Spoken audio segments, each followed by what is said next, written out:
तपस्या की इस इस पवित्र आनंद में कुबेरेश्वर धाम की पवित्र धरा पर कावड़ मेले में ऑनलाइन महापुराण की कथा आप सुन रहे हो, अपने जीवन को धन्य बना रहे हो।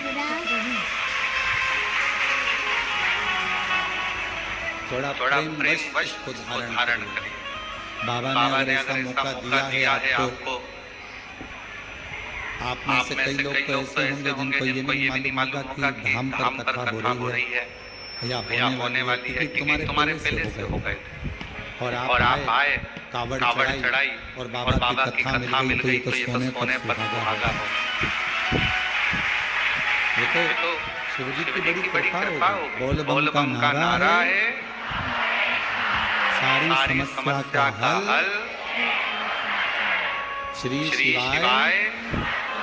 तो ये तो शिव जी की बड़ी उदारता, न जाने कौन सा पुण्य आपका और हमारा हुआ होगा जो कंकर शंकर की धरा पर कावड़ मेले के अंदर हरियाली अमावस्या के दिन आज शिव महापुराण की कथा।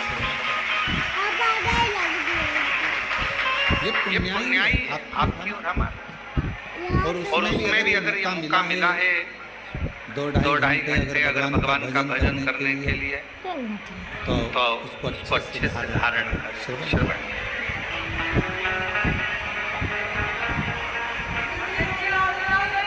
भगवान शिव, भगवान शंकर अब दाता विधाता से माता लक्ष्मी जी ने कहा,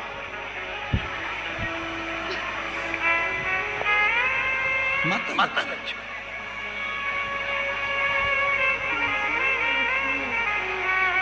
और लक्ष्मी जी कहीं मैं माता ब्रह्माणी जी से कह देती हूँ और ब्रह्माणी जी ब्रह्मा जी से कहकर आपको उत्तर दिलवा देंगी। वो तो सारे वेद ब्रह्मा जी के हस्त कमल में है, उनको सब मालूम। आप जाओ और जाकर उनसे निवेदन। चले दाता विधाता फिर चले, और दाता विधाता चलते चलते दाता विधाता चलते चलते सीधे भगवान ब्रह्मदेव के पास पहुंचे। ब्रह्मा जी और ब्रह्मदेव के पास में जाकर दाता विधाता ने फिर नमन कर प्रणाम,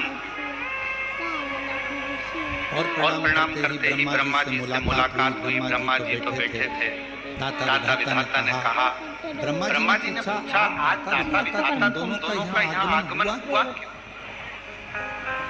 क्यों?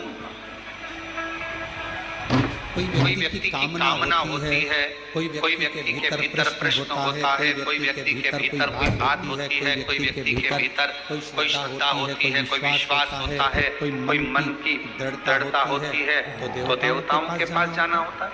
व्यक्ति के अंदर मन में भगवान से कोई चाह होती है तो लोग भगवान के मंदिर, देवालय, शिवालय तक जाते हैं। तुम्हारी चाह क्या चाह? भगवान ब्रह्मा जी ने जैसे पूछा, पूछते से ही दाता विधाता ने कहा कि बस एक छोटा सा निवेदन है हमारा, हमको ये पूछना है कि सारे देवताओं में वो कौन सा देवता है जो शीघ्र राजी हो जाता है? जब करे तो ठीक, ना करे तो ठीक, भजन करे तो ठीक, ना करे तो ठीक, पूजन करे तो ठीक, ना करे तो ठीक। जैसे ही ब्रह्मा जी के सामने बात गई और ब्रह्मदेव भी अपनी साधना में मौन हो, चुप। कोई मुख से,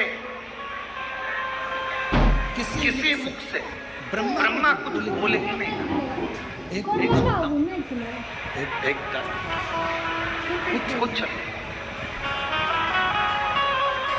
कोई शब्द ब्रह्मा जी के मुख से निकल ही नहीं रहा, कोई अक्षर ब्रह्मा जी बोल ही नहीं पाए। अच्छा रुको ना, फिर होने लगा।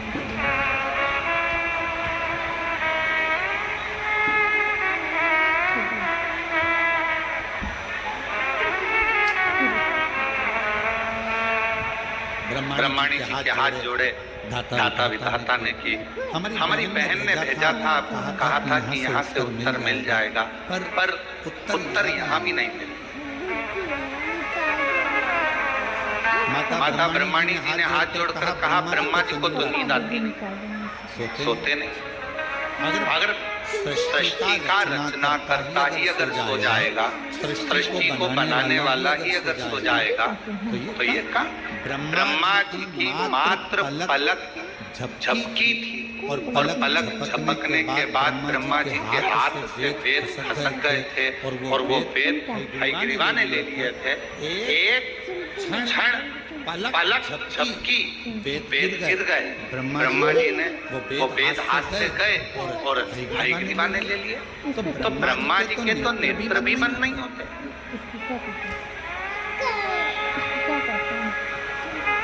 कई कल निकल जाते हैं तब ब्रह्मा जी की पलक झपकती है। कई कल्प निकल जाते हैं। तो हम तो ये भी नहीं कह सकते कि ब्रह्मा जी को निंद्रा आ गई है, ब्रह्मा जी सो गए। ब्रह्माणी जी कहती, हम जानते हैं कि ब्रह्मा जी किसी तप में, किसी साधना में। अब आप बताएं हम किसके पास? तो कहा अब एक ही है, देवाधिदेव महादेव के पास चले जाओ। दाता विधाता जैसे ही देवाधिदेव महादेव के पास पहुंचे,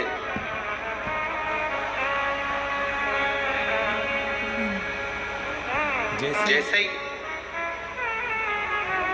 देवाधिदेव महादेव के पास में पहुंचे तो क्या देख रहे थे? देवाधिदेव महादेव के पास पहुंचते से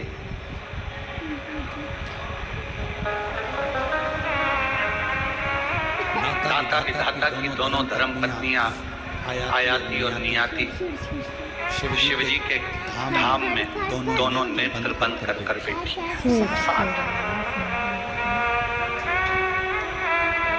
दाता विधाता ने देखा हमारी पत्नियां, और यहाँ आयाती नियाती उठो, आयाती नियाती उठो, हर हर महादेव उठो, आयाती नियाती उठो। बार बार जगाया जा रहा है पर आयाती नियाती उठती नेत्र नहीं खुले, नहीं। और दाता आए भगवान शिव के धाम पर, कैलाश पर आते से ही दाता विधाता ने जैसे ही माँ जगदम्बा माता पार्वती जी को प्रणाम किया, माँ जगत जननी ने उत्तर दिया, क्या चाहते हो? बस एक प्रश्न लेकर आए हैं कि 33 कोटि देवता में वो कौन सा देवता है जो जल्दी राजी हो जाता है? पार्वती जी ने कहा, एक काम करो, जहाँ पर तुम्हारी धर्म पत्नियां बैठी हैं वहीं तुम भी बैठ जाओ, थोड़ी देर बैठो, उत्तर मिल